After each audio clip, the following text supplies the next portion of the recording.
포도나무. 요한복음 15장 1절에서 16절 말씀입니다. 나는 참 포도나무요 내 아버지는 농부라. 무릇 내게 붙어 있어 열매를 맺지 아니하는 가지는 아버지께서 그것을 제거해 버리시고, 무릇 열매를 맺는 가지는 더 열매를 맺게 하려 하여 그것을 깨끗하게 하시느니라.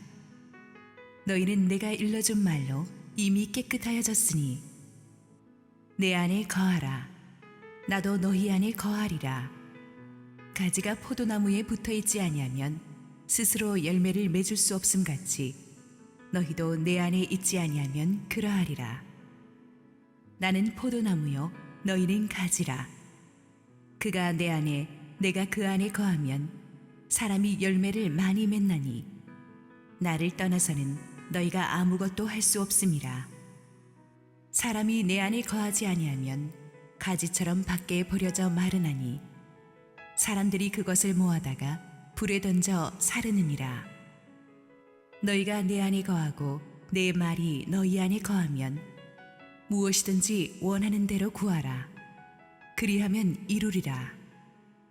너희가 열매를 많이 맺으면 내 아버지께서 영광을 받으실 것이요 너희는 내 제자가 되리라. 아버지께서 나를 사랑하신 것 같이 나도 너희를 사랑하였으니 나의 사랑 안에 거하라. 내가 아버지의 계명을 지켜 그의 사랑 안에 거하는 것 같이 너희도 내 계명을 지키면 내 사랑 안에 거하리라. 내가 이것을 너희에게 이름은 내 기쁨이 너희 안에 있어 너희 기쁨을 충만하게 하려 함이라. 내 계명은 곧 내가 너희를 사랑한 것 같이 너희도 서로 사랑하라 하는 이것이니라. 사람이 친구를 위하여 자기 목숨을 버리면 이보다 더 큰 사랑이 없나니 너희는 내가 명하는 대로 행하면 곧 나의 친구라. 이제부터는 너희를 종이라 하지 아니하리니 종은 주인이 하는 것을 알지 못함이라.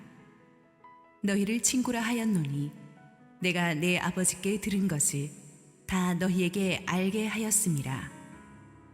너희가 나를 택한 것이 아니요 내가 너희를 택하여 세웠나니 이는 너희로 가서 열매를 맺게 하고 또 너희 열매가 항상 있게 하여 내 이름으로 아버지께 무엇을 구하든지 다 받게 하려 함이라. 할렐루야. 우리 하나님께 감사와 영광의 박수 올려드리겠습니다. 축복된 주일 예배 오신 여러분 모두에게 하나님 은혜 충만하기를 바랍니다. 우리 함께 기도하시고 하나님 말씀 보겠습니다. 사랑하는 아버지, 이 시간에 온라인 생방송으로 함께 동참하고 계신 국내 모든 성도분들에게 하나님의 축복이 임하기를 원합니다. 하나님, 세상이 이렇게 뒤숭숭하고 불안하지만 늘 하나님의 음성을 듣고 마음을 추스릴 수 있으니 참 좋습니다. 오늘도 주님 말씀하시고 부족한 종은 주님의 임재 뒤에 감춰 주시옵소서. 예수님 이름으로 기도했습니다. 아멘. 지난주에 이어서 오늘도 예수님의 이름으로 주제 설교 시리즈 그 14번째 테마인 포도나무의 의미를 함께 생각해 보기로 하겠습니다. 사실 엄밀히 말하자면 지난 13주 동안은 성경에서 직접적으로 언급된 예수님의 이름을 다루었는데 오늘의 주제인 포도나무는 예수님의 이름이라기보다는 예수님이 자신을 가리켜서 나는 포도나무라고 비유하시고 우리는 가지라고 하시면서 예수님과 우리의 관계에 대해서 언급하신 내용입니다. 하지만 이 비유는 예수님의 비유 중에서 가장 유명한 비유이며 예수님이 십자가에서 못 박히시기 전날 겟세마네 동산으로 가시는 도중에 제자들에게 주신 말씀입니다.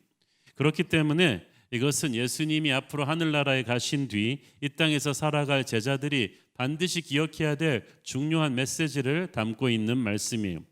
1절을 봅니다. 나는 참 포도나무요 내 아버지는 농부라. I am the true vine. 여러 포도나무가 있지만 내가 진짜 포도나무라고 하십니다. 구약 성경에서 포도나무는 이스라엘을 상징하는 대표적인 식물입니다. 구약의 그 이스라엘 백성들은 하나님의 기대와는 달리 좋은 열매를 맺지 못하는 아주 불량 포도나무가 되었습니다. 하지만 예수님께서는 그 이스라엘과는 다른 열매 맺는 새 이스라엘의 모범을 보여주셨습니다. 예수님은 이 땅에 보내신 하나님 아버지께서는 포도나무를 재배하는 농부이시고 예수님은 포도나무이시고 우리는 가지입니다. 지금으로부터 약 20년 전에 야베스의 기도의 저자였던 브루스 윌킨슨 박사가 이 본문을 가지고 포도나무의 비밀이란 책을 썼습니다. 저는 그 책을 읽으면서 또 그분의 세미나를 들으면서 이 본문에 대해서 새로운 시각에 눈을 뜨게 되었습니다. 오늘의 메시지에 담긴 핵심적인 내용들은 이 브루스 윌킨슨 박사의 책에 비친 것이 많습니다. 2절을 읽습니다. 무릇 내게 붙어 있어 열매를 맺지 아니하는 가지는 아버지께서 그것을 제거해 버리시고 무릇 열매를 맺는 가지는 더 열매를 맺게 하려 하여 그것을 깨끗하게 하시느니라. 자, 오늘 본문에서 핵심적으로 반복되는 주제는요, 이 포도나무의 존재의 의미는 열매 맺는 데 있다는 것입니다. 포도나무는 관상용 나무가 아닙니다. 관상용으로 보기도 쫙 좀 있어 보이는 나무들 있잖아요. 뭐 청송 같은 나무는 멋있어 보이잖아요. 그런데 포도나무는 나무라기보다는 실은 좀 포도 넝쿨에 가까운, 그래서 볼품이 없어요.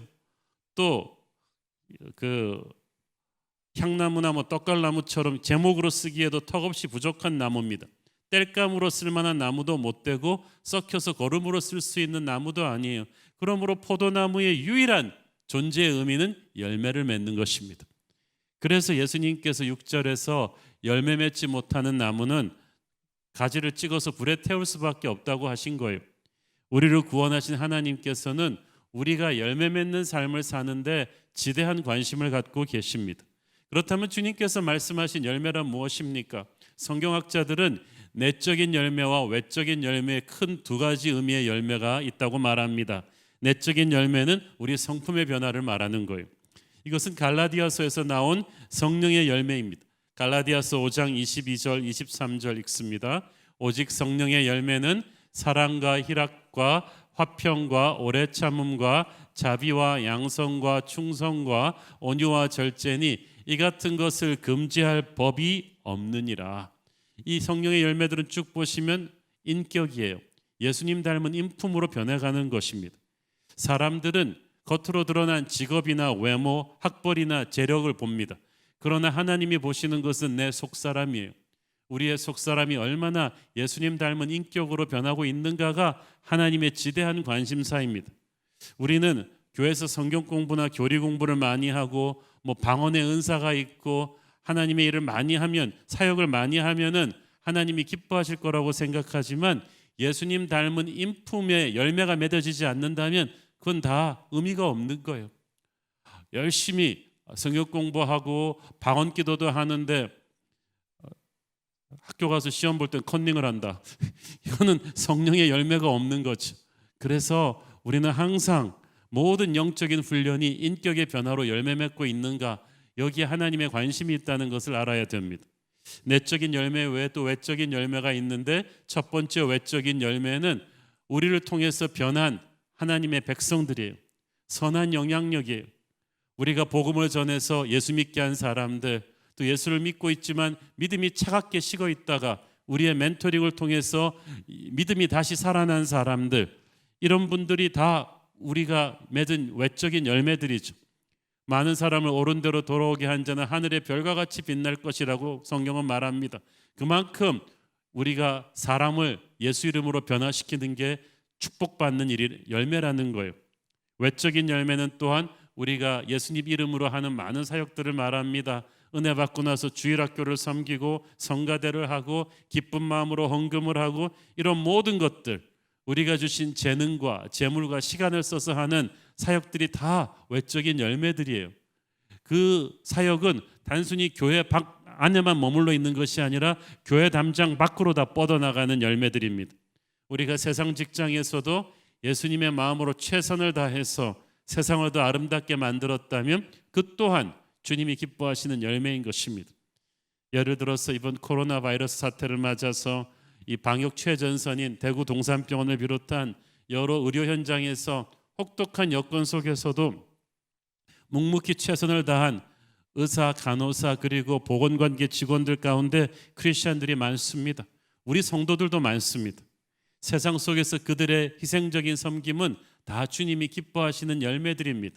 우리가 직장에서 우리를 보는 동료나 고객들이 예수 믿는 사람은 저렇게 다르구나 라고 무릎을 칠 때 우리는 하나님이 기뻐하시는 열매를 맺어드리는 것입니다. 우리가 주님 안에 있으면 그런 내적인 외적인 열매들을 계속해서 맺게 되고 하나님은 그걸 기뻐하십니다. 그런데 그렇지 못할 때 농부이신 하나님께서 나서셔서 우리를 다루십니다. 어떻게 다루는지가 오늘 본문에서 핵심 사안이죠. 2절 읽습니다. 무릇 내게 붙어 있어 열매를 맺지 아니하는 가지는 아버지께서 그것을 제거해 버리시고. 오케이, 거기까지.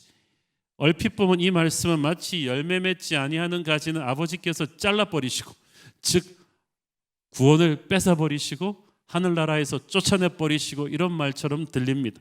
그러나 이것은 구원과는 상관없는 얘기. 왜냐하면 이 구절을 보면 내게 붙어있는 가지, every branch in me, 내 안에 있는 가지를 말하고 있기 때문이에요. 그 말은 이미 예수 안에 있는 구원받은 성도를 뜻하는 것입니다. 한번 구원받은 성도는 그 구원을 잃어버릴 수가 없어요. 그러므로 이 구절이 구원을 잃고 말고의 의미가 아니라 구원받은 성도라고 할지라도 한동안 아무 열매도 맺지 못할 수가 있는데 하나님께서 그를 버려두지 않으시고 열매 맺도록 도와주신다는 뜻입니다. 여기서 제거해버린다로 번역된 헬라어 아이로는 take away, 그냥 가지고 가버린다 혹은 lift up, 집어올린다의 의미를 갖고 있어요. 그 한국 성경에 제거해버린다, NIV 영어 성경에 cut off라는 말하고는 다른 거죠. 여기서 헬라어 원어 이 들어올린다는, 집어올린다는 말은 포도나무 가지를 집어올리기 위해서 상체를 굽히는 농부의 모습을 우리가 연상하면 돼요. 팔레스타인에 있는 이 포도나무의 특징은 밑줄기에서 나온 많은 수의 가느다란 가지들이 이 땅바닥을 기어 올라가면서 자랍니다. 이게 빨리 자라요. 1년에 한 2m, 4m까지 자라나는데 포도나무의 가지가 지나치게 약해서 그 무거운 포도나무 열매를 메어달 수가 없어요. 그래서 막대기에 포도나무 가지를 묶어두기도 하지만 전통적인 재배 방법은 일단 포도가지를 땅바닥에 그대로 놓아 퍼져나가게 하는 것입니다. 왜냐하면 팔레스타인의 태양빛은 뜨겁기 때문에 그렇게 해서 일단 밤에 흡수한 이스라엘 그 습기를 조금 더 오래 유지시키기 위함입니다. 그렇다고 해서 이 포도가지들이 밑으로 땅 위로 쭉 자라는 걸 그대로 방치만 해두면 문제가 생기죠. 그러한 잎들이 먼지에 뒤덮여서 비가 오면 진흙이 묻고 곰팡이가 피어서 열매를 맺지 못해요.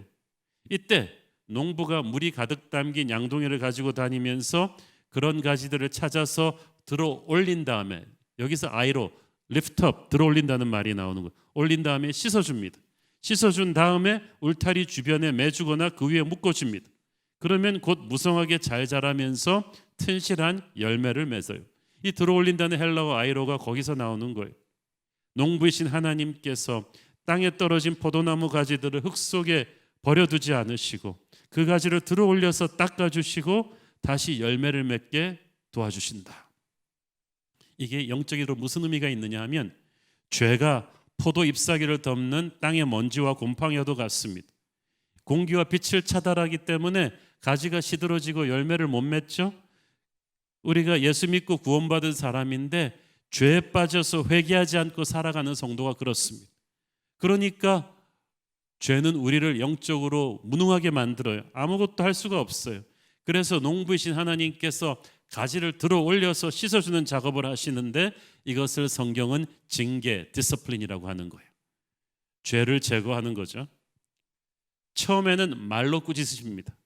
설교 말씀을 통해서, 그날 읽은 성경 말씀을 통해서, 혹은 주변의 영적으로 성숙한 지인들을 통해서 하나님이 경고의 메시지를 주십니다. 다윗에게 그렇게 하셨습니다. 하나님을 사랑하는 다윗이었지만 그가 부하 우리아의 아내와 불륜을 저지르고 그 사실을 은폐하기 위해서 그 남편 부하를 죽였죠. 모두가 모른다고 생각했지만 하나님이 나단 선지자를 보내서 그 죄를 꾸짖었잖아요. 다윗은 영적으로 겸손한 사람이라 즉시 회개했습니다. 그런데 하나님이 말씀으로 꾸짖으셨는데도 회개하지 않고 그 강팍함을 계속 갖고 있으면 하나님이 징계의 강도를 한 단계 높입니다. 그때는 채찍질입니다. 그때는 진짜 인생에 뭔 일이 생기는 거예요. 갑자기 믿었던 사람이 배신을 하고 있을 수가 없는 실패를 하게 되고 갑자기 건강에 이상이 온다든가 하는 사건들이 생깁니다. 물론 이런 일들이 다 징계라는 말은 아닙니다만은 하나님께서 우리가 말로 하는 경고를 듣지 않을 때 우리의 외부 상황을 엄청난 폭풍이 몰아치게 허락하셔서 우리가 깨닫게 하십니다. 이스라엘 백성들이 그랬습니다. 수많은 선지자들의 말로 하는 경고를 무시하니까 하나님께서 이스라엘에 흉년을 보내시고 메뚜기 떼를 보내시고 전염병이 돌게 하시고 나중에는 외세 침략으로 나라가 망하잖아요. 징계를 받고 깨닫지 못하니까.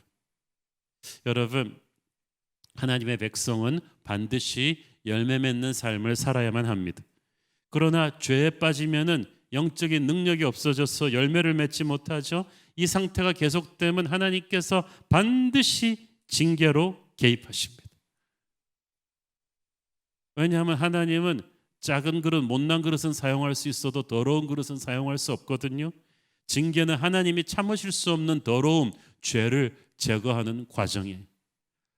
죄는 여기서 이 징계는 죄를 죽이는 과정이지 죄인을 죽이는 과정은 아닙니다.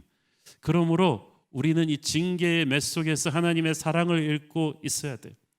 이 징계를 거쳐서 깨끗해져야 패배를 회복할 수가 있어요. 아이성 전투에서 대패한 여호수아와 백성들이 하나님 앞에 통곡하며 회개했는데 그 가운데서 말씀을 불순종한 아간을 제거하고 나서야 다시 승리할 수 있었죠.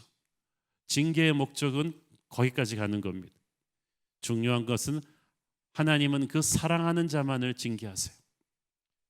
그래서 많은 분들이 아니 왜 똑같은 죄를 지었는데 쟤들은 멀쩡한데 왜 나만 가지고 그러세요? 쟤들은 하나님의 자녀가 아니니까 그런 거예요. 하나님께서는 하나님의 자녀이기 때문에 징계하시는 거예요. 그래서 똑같이 사기쳐도 예수 믿는 사람은 반드시 잡힙니다. 똑같이 나쁜 짓을 해도 예수 믿는 사람은 반드시 걸립니다. 그거는 하나님이 여러분을 사랑하기 때문이에요. 그러니까 자꾸 세상 사람과 비교하지 마세요. 신명기 8장 5절을 보세요. 너는 사람이 그 아들을 징계함 같이 네 하나님 여호와께서 너를 징계하시는 줄 마음에 생각하고, 그 말은 무슨 말이에요? 하나님이 너를 아들이라고 보신다. 그러니까 하나님한테 징계받을 때 시험 들지 말라는 거예요. 여러분, 자녀 키우는 부모들도 한 번쯤은 회초리를 들어본 적이 있을 거예요. 애가 정말 잘못했을 때 회초리 들으면서 여러분 그 엔조이 하세요? 사이코죠. 그러면 정말 부모 마음은 찢어집니다. 맞는 자녀보다 훨씬 괴로워요. 그 마음을 알아야 우리가 징계받을 때 하나님에 대해서 분노하거나 섭섭해하지 않습니다. 징계는 파괴적인 삶의 습관을 가진 사람이 더 큰 재앙으로 가지 않도록 초기에 그를 주저앉히는 거예요. 브레이크를 걸어주는 거예요. 잘못된 인생을 가는데 초기에 브레이크를 아무도 걸어주지 않으면 나중에 재앙이 옵니다. 하나님을 경험하는 삶의 저자 헨리 블랙거비 목사님의 책에 보면 그가 젊었을 때 목사로서 처음 집회했던 장례식 얘기가 나옵니다. 그 장례식의 대상은 안타깝게도 10살도 안 된 어린 소녀였어요. 한 번은 그 집에 목사님이 신방 가셨는데 이 10살도 안 된 이 꼬마 소녀가 얼마나 활발한지 그냥 초나같이 팡팡 사방으로 튀는데 차들이 쌩쌩 달리는 길로도 튀어나갔다 오고 막 정신이 없어요. 그래서 목사님이 얘를 통제를 안 해도 되나 하고 불안불안한데 부모는 오히려 목사님 우리 애가 너무 활달하죠? 너무 좋지 않아요? 아무 제재도 안 가하는 거예요. 어느 날 소녀가 여느 때처럼 활발하게 집 앞 큰 길로 팍 뛰쳐나갔다가 달려오던 자동차에 부딪혀서 즉사했습니다. 차가 오고 가는 길거리로 팍팍 튀어나가는 그 습관을 부모가 초기에 제동을 걸어주지 않고 귀엽다고 했던 대가는 그렇게 혹독했던 거예요. 하나님은 결코 우리를 그렇게 다루지 않습니다. 재앙이 오기 전에 하나님의 자녀는 잘못된 길을 가는 첫 번째 스텝부터 하나님이 반드시 다루실 거예요. 하나님의 징계는 정확한 목적이 있거든요. 그래서 징계의 시간과 강도가 어느 정도까지 갈 것인가는 우리가 얼마나 빨리 회개할 것인가에 달려 있어요. 하나님께서는 왜 우리가 쓸데없이 불필요하게 1분이라도 더 고통받기를 원하시겠어요? 빨리 징계의 목적을 알고 죄를 버리는 게 중요합니다.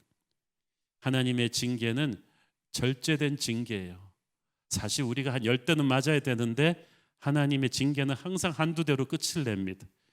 우리가 어렸을 때 폭력적인 부모 밑에서 성장하신 분들은 징계라는 말만 들어도 막 소스름을 치러요.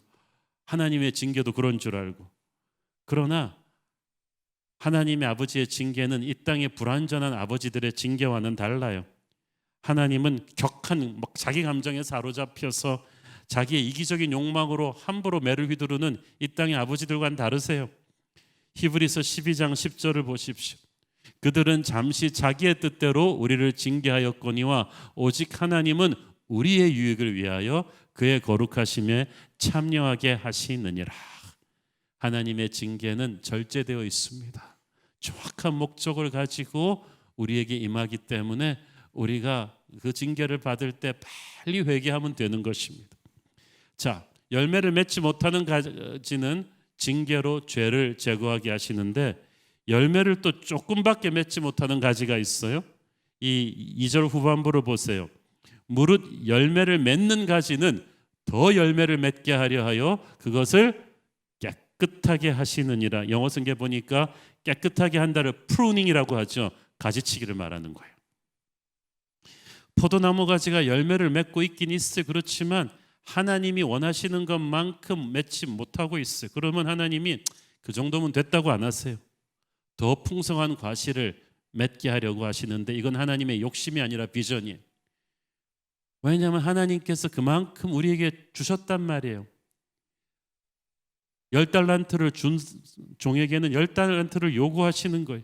이때 열매를 맺지 못할 때 하나님은 가지치기라는 방법을 쓰십니다. 원예 전문가들에 의하면 이 포도나무는 항상 무성하게 막 자라려는 성향이 있기 때문에 계속해서 상당히 엄청난 가지치기를 해주어야 한다고 합니다.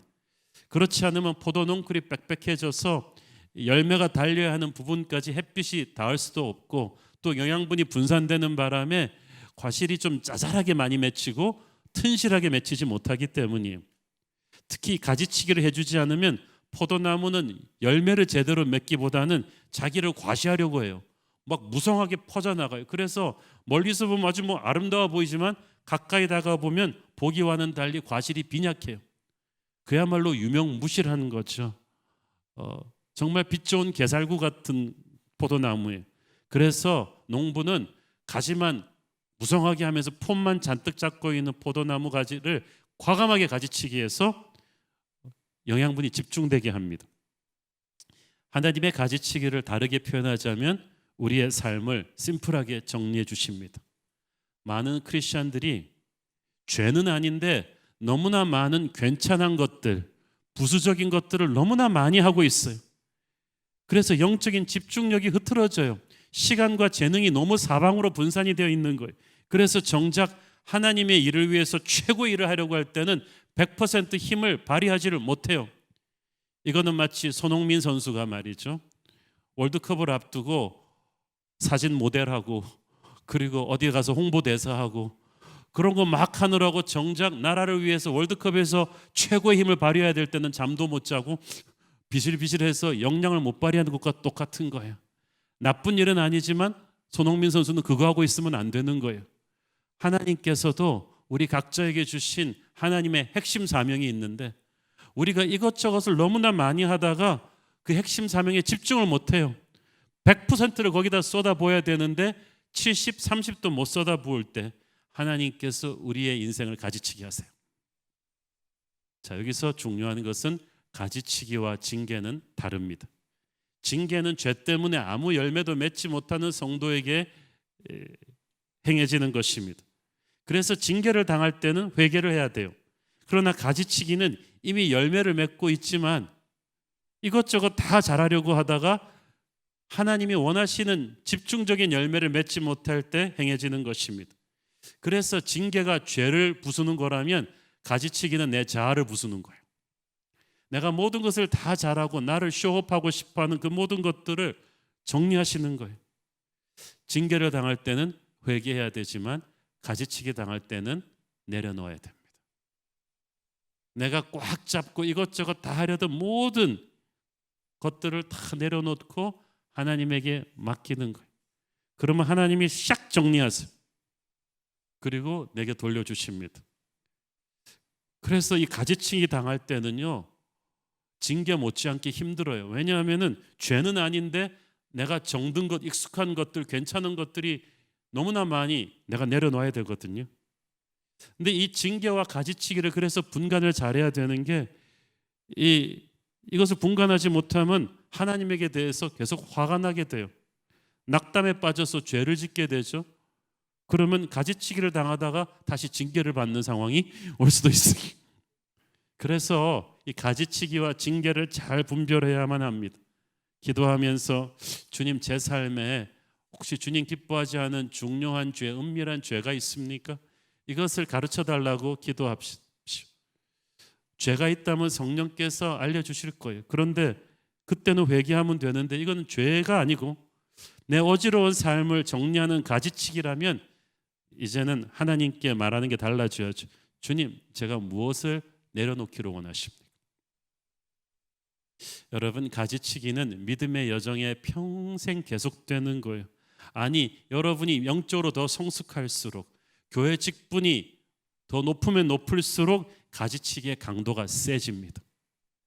제가 경험해 보니까요, 여러분이 집사님 때 당하던 가지치기보다 한 10배는 센 가지치기를 장로가 되면 당할 거예요. 제가 부교육자 때 당하던 가지치기 한 10배 정도를 담임 목사 되니까 당하는 것 같아요. 여러분, 어릴 때는 팔방미인을 우리가 선호하죠. 모든 걸 다 잘할 것 같죠. 점점 집중이 되잖아요. 심플해지잖아요. 포도나무가 그래요. 나이가 들면 들수록 농부가 가지치기를 더 세게 해준다고 합니다.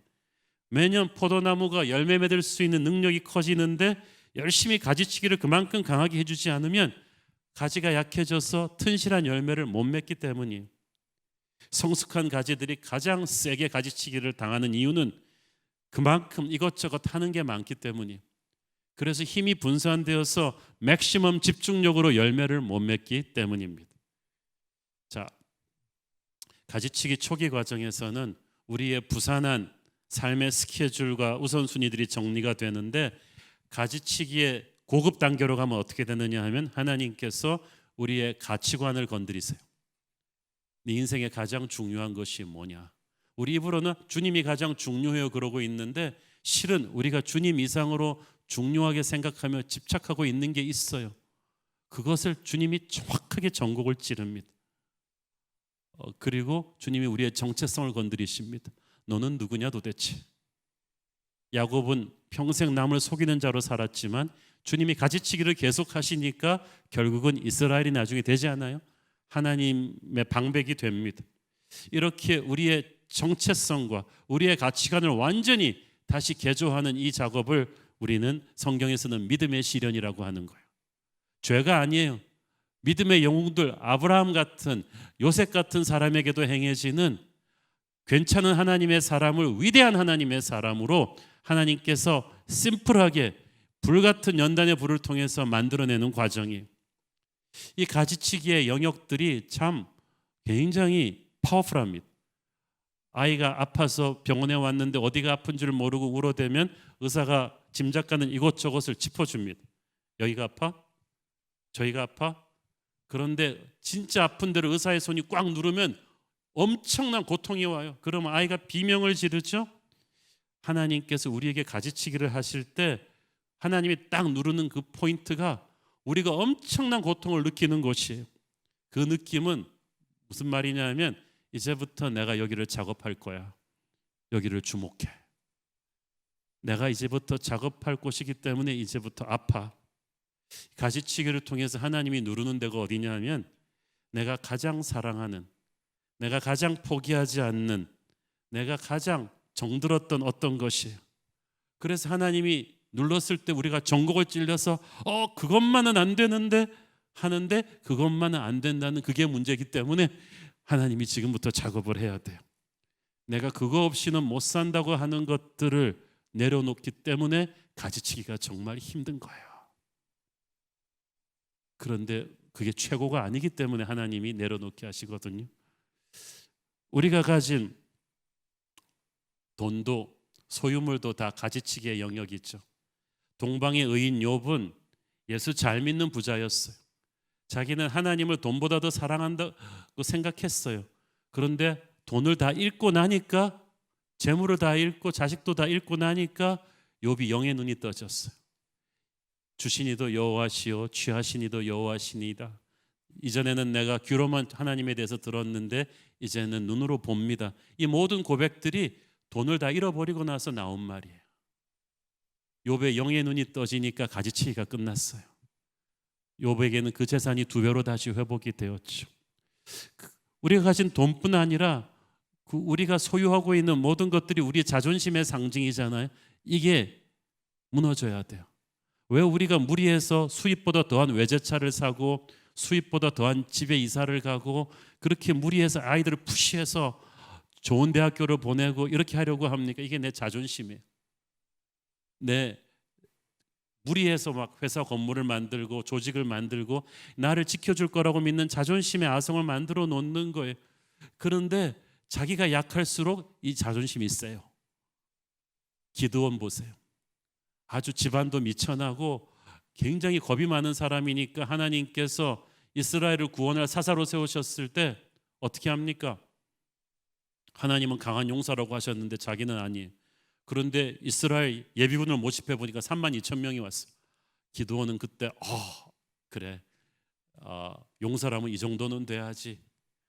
그런데 웬걸 하나님이 순식간에 그 32,000명 중에 31,700명을 집으로 돌려보내버렸어요. 남은 게 300명이. 기드온은 절망했습니다. 에게? 이거 너무 없어 보이잖아. 내가 300명 거느리고 저 10만 명이 넘는 미디안과 어떻게 싸워? 이건 나 자존심 너무 상하잖아. 근데 기드온의 자존심이 무너질 때 그는 진짜 강한 용사가 되었어요. 여러분, 가지치기를 가장 무섭게 당하는 게 어딘지 아세요? 여러분이 가장 사랑하는 사람들이에요. 사람 내려놓는 것만큼 어려운 거 없어요. 아브라함은 조카 롯을 하나님이 내려놓게 하셨잖아요. 롯은 그의 뒤를 이을 오른팔 같은 존재였어요. 아마 아브라함 가슴이 찢어지는 것 같았을 거예요. 야곱, 늙은 야곱에게 베냐민을 하나님이 내려놓게 하시잖아요. 베냐민을 데려오라는 총리 대신의 요구에 야곱은 안 된다고 그랬어요. 베냐민은 내 옆에 있어야 된다고 생각했어요. 그래야 베냐민한테 좋은 거라고 생각했는데 실은 베냐민을 위해서가 아니라 자기 자신을 위해서였죠. 부모가 자식한테 막 집착하면서 하는 말이 있잖아요. 다 널 위한 거야. 아니에요. 부모 자신의 한을 풀려는 거예요. 하나님께서 그런데 끝까지 야곱을 압박해서 베냐민을 내려놓게 만들었어요. 야곱이 마침내 베냐민을 내려놓았을 때 그의 가정에 은혜가 임했어요. 비로소 요셉을 만날 수가 있었고 그 가족 모두가 축복된 새 인생을 시작될 수가 있었어요. 여러분, 믿음의 시련, 가지치기는 그런 것입니다. 내가 얘를 내려놓으면 죽을 것 같은데 사실은 걔를 안 내려놔서 여러분이 죽고 있는 거야. 하나님이 가장 아픈 것을 건드리시는데 그게 지금 기적과 지금의 답답한 여러분의 현실과의 그 결정적인 통로예요. 그걸 뚫어야 새로운 길이 열릴 것입니다. 사랑하는 여러분, 가지치기 할 때 하나님과 싸우지 마세요. 포기가 빨라야 더 큰 은혜가 올 것입니다. 하나님께서 하시는 일을 반드시 알아야 된다는 생각, 그것 또한 가지치기 당해야 돼요. 우리가 그렇게 하잖아요. 주님, 내가 이 고난을 겪는 건 좋은데 왜 겪는지 좀 알고나 겪읍시다. 설명을 해 주십시오. 그런데요, 하나님은 우리한테 설명할 의무가 없으세요.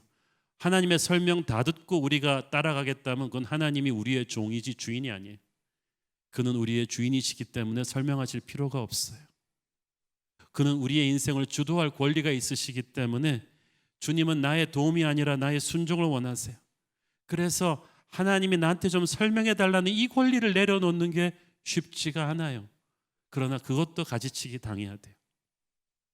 여러분 생각해 보세요. 어린 아들을 병원에 데려간 아버지가 생전 처음 주사바늘을 보는 어린아들이 악 하고 울면서 아빠 품에 매달립니다. 근데 이 아이한테 이 병을 고치기 위해서 네 몸에 페니실린이 들어가야 된다는 걸 어떻게 설명을 해요? 설명을 못 해요. 그냥 아이가 울면서 아버지 품에 안기는 걸 아버지는 더 꼭 안아줄 뿐이죠. 여러분, 하나님께서 우리의 인생을 가지치기 하실 때 우리는 이런 아이의 신뢰를 가지고 아버지의 품을 끌어안아야 됩니다. 이 가지치기의 끝에 와서 우리가 해야 될 고백은 그거죠. 주님, 설명하지 않으셔도 괜찮습니다. 그저 제 손을 놓지만 말아 주십시오. 가지치기를 당할 때는 이런 순종의 반응이 너무나 중요해요. 솔직히 얼마나 힘들어요. 가지치기 당할 때. 저도 당할 때는 정말 죽고 싶었어요. 울고 싶었어요. 이거 없으면 못 살겠다는 생각이 들었어요. 그러나 감사하며 하나님의 설명을 요구하지 않고 하나님의 신실하심을 믿고 그 과정을 견디면 하늘의 은혜가 와요. 가지치기의 고통은 지금이지만 열매는 나중에야 맛보게 됩니다. 그래서 이 가지치기 당할 때 힘든 거예요. 하지만 여러분 주변을 보세요. 여러분 주변에서 가장 예수님 닮은 사람들, 가장 영적인 열매를 많이 맺는 사람들, 가장 기쁨이 충만한 성도들은 아마 가장 가지치기를 많이 당한 분들일 거예요. 가서 물어보세요. 그 가지치기의 시간을 감사와 기도로 잘 견뎌낸 분들이 바로 여러분 주변에 가장 파워풀한 하나님의 사람들일 것입니다. 여러분도 그렇게 되기를 축원합니다. 자, 그 다음 단계가 또 있어요. 4절 5절 읽습니다. 내 안에 거하라, 나도 너희 안에 거하리라. 가지가 포도나무에 붙어 있지 아니하면 스스로 열매를 맺을 수 없음 같이 너희도 내 안에 있지 아니하면 그러하리라. 나는 포도나무, 너희는 가지라. 그가 내 안에, 내가 그 안에 거하면 사람이 열매를 많이 맺나니 나를 떠나서는 너희가 아무것도 할 수 없느니라. 자, 열매 맺지 못하는 가지는 징계하시고 열매를 조금밖에 맺지 못하는 가지는 가지치기를 하시는데 열매를 많이 맺고 있는 가지는 어떻게 하시느냐? 4절 5절은 바로 그 가지를 말씀하시는 거예요. 아니, 열매를 많이 맺고 있는데 무슨 문제가 있나? 그러나 열매를 많이 맺는 가지라고 해서 문제가 없는 건 아니에요. 여러분, 열매를 많이 맺고 있는 하나님의 사람들도요, 보면은 이미 맺어버린 열매에 대한 감사함과 만족을 잃어버린 분들이 많아요. 처음에 하던 그 첫사랑을 잃어버렸어요. 그래서 영적인 매너리즘에 빠지거나 지쳐있는 분들이 많습니다. 또 주변에 지켜보는 눈들이 있기 때문에 하나님을 위해서 더 많은 열매를 맺어드리고 싶고 지켜보는 눈들을 실망시키고 싶지는 않은데 이 영적인 기쁨이 없으니까 안타까운 마음이 뒤섞여 있어요. 사람들은 이걸 당연시하게 여기 그 정도는 목사님은 하시는 게 당연하지 않나 그런 눈빛도 있고 그러다 보니까 점점 지쳐요. 열매를 많이 맺고 있는데도. 그래서 주님께서는 그에게 이렇게 말씀하십니다. 나의 안에 거하라. Abide in me and I will abide in you. 나도 너희 안에 거할 것이다. 요한복음 15장에서 나의 안에 거하라는 이 말씀이 무려 10번이나 나옵니다. 그만큼 중요한 거예요. 여기서 거한다는 말은 필요할 때 가끔 들리라는 말이 아니에요. 주님 안에 항상 깊이 머물러 있어라. 나를 떠나서는 안 된다. 내 손을 놓아서는 안 된다. 내게 항상 연결되어 있어야 한다는 뜻이에요. 이 설교가 십자가 죽음을 앞두고 하신 설교라고 제가 말씀드렸죠. 서두에 주님께서는 이미 영의 눈으로 이 제자들이 나중에 성령 받고 나가서 세계 복음화의 주역이 될 걸 알고 계셨어요. 곳곳에 교회를 세우고 놀라운 기적과 역사를 이룰 사람들인 줄 알고 계셨어요. 그들에게 주어질 사명이 엄청나기 때문에 그들에게는 엄청난 힘이 필요하다는 걸 알고 계셨어요. 그들의 능력이 아닌 하나님의 능력과 접속된 것이 너무나 중요한 거예요. 그래서 나의 안에 거하라예요. 나의 안에 거하라는 명령어입니다. 해도 되고 안 해도 되는 거 아니에요. 반드시 해야 되는, 하지 않으면 우리가 죽는, 날마다 쉬지 않고 해야 되는 명령어예요. 죽고 사는 것이 여기 달렸어. 자, 징계와 가지치기 단계에서는 문제가 어느 정도 좀 드러났잖아요. 그런데 이 거하라의 단계에서는 우리의 적극적인 행동이 필요합니다. 열매를 많이 맺고 있기 때문에 당장 급해 보이지는 않아요. 그러나 더 큰 열매를 맺고 시험 들지 않기 위해서 반드시 지금 이 습관을 길러야 돼요. 하나님 안에 거하는 습관을 길러야 되는 거예요. 너무나 많은 하나님의 사역자들이 하나님의 일을 하는 데는 전문가가 되었지만 하나님의 친구가 되는 데는 너무 어색해해요. 그러니까 마르다가 주님이 계시는데도 자기는 부엌에 가서 일하는 게 더 편한 거예요. 일이 많기도 하겠지만 주님과 함께 1대1로 눈 마주치고 있는 게 어색해요. 우리도 그럴지도 몰라요. 우리는 주님 앞에 엎드려 기도하고 엎드리는 것보다는 빨리빨리 가서 교회 주보 나눠주고 이러는 게 더 편할지 모르겠어요. 여러분이 이미 많이 열매를 거두고 있다면, 그러나 그 과정에서 지쳐 있다면, 지나친 책임감과 걱정에 시달리고 있다면, 남의 눈을 너무 의식하고 있다면, 처음 사랑을 잃고 어디론가 도망가고 싶다면 이 말씀은 여러분에게 오는 것입니다.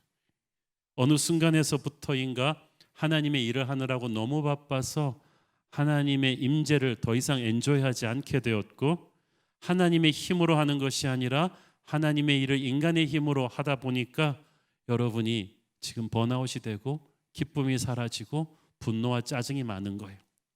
주님께서 말씀하십니다. 나의 안에 거하라. 이 말은 예수님 안으로 더 깊이 들어오라는 말이에요. 처음 주님을 만났을 때 그 첫사랑으로 돌아오라는 거예요.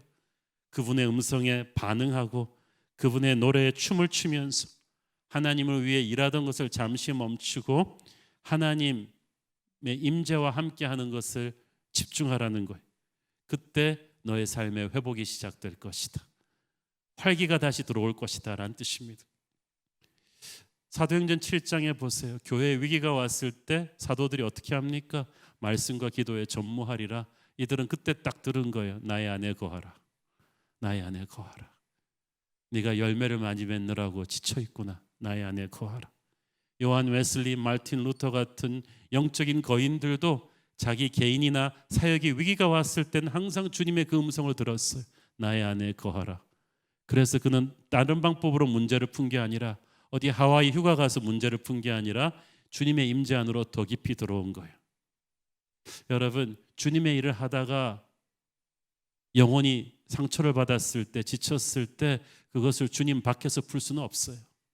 마귀는 항상 주님 밖으로 우리를 끌어내려고요. 너 힘드니까 이제 좀 가서 쉬어. 주님 밖으로 끌어내서 세상에서 쉬라고 합니다. 그러나 그거는 마치 물고기 보고 너 헤엄치다 지쳤지? 잠깐 물 밖으로 나가서 쉬어라. 그러는 거랑 마찬가지. 물고기는 물 밖에서는 그냥 죽는 거예요. 우리는 주님 밖에서 결코 쉴 수 없어요.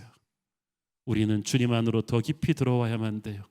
모든 문제는 거기서부터 풀리거든요. 우리는 주님과의 살아있는 교제를 다시 회복해야 될 줄로 믿습니다. 경건의 시간이 깊어져야 돼요. 하나님의 말씀을 읽을 때 지식으로 읽지 말고 말씀이 성육신 되신 주님의 임재를 느끼면서 그분의 인격과 마주치면서 우리는 살아나야 되는 거예요.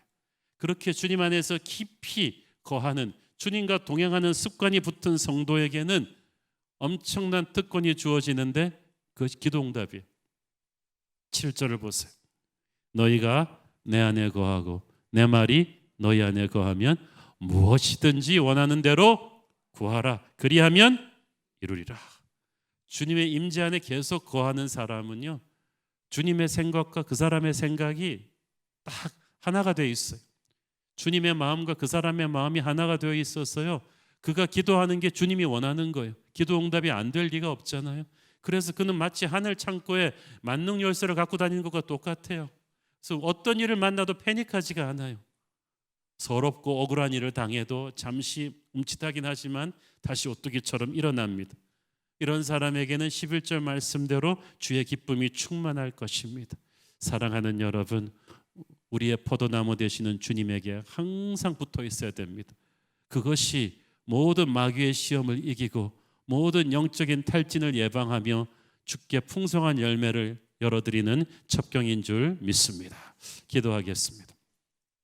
사랑하는 아버지, 우리가 주의 길을 가면서 지치고 힘들 때 마귀는 우리를 자꾸 주님 밖으로 끌어내려고 하지만 우리는 그럴수록 주님 안에 더 깊이 거하기를 원합니다. 주님 안에 용서가 있고 주님 안에 회복이 있고 주님 안에 응답이 있고 기적이 있는 줄 믿습니다. 포도나무이신 주님의 임재 안에 깊이 거하게 하옵소서. 예수님 이름으로 기도했습니다. 아멘.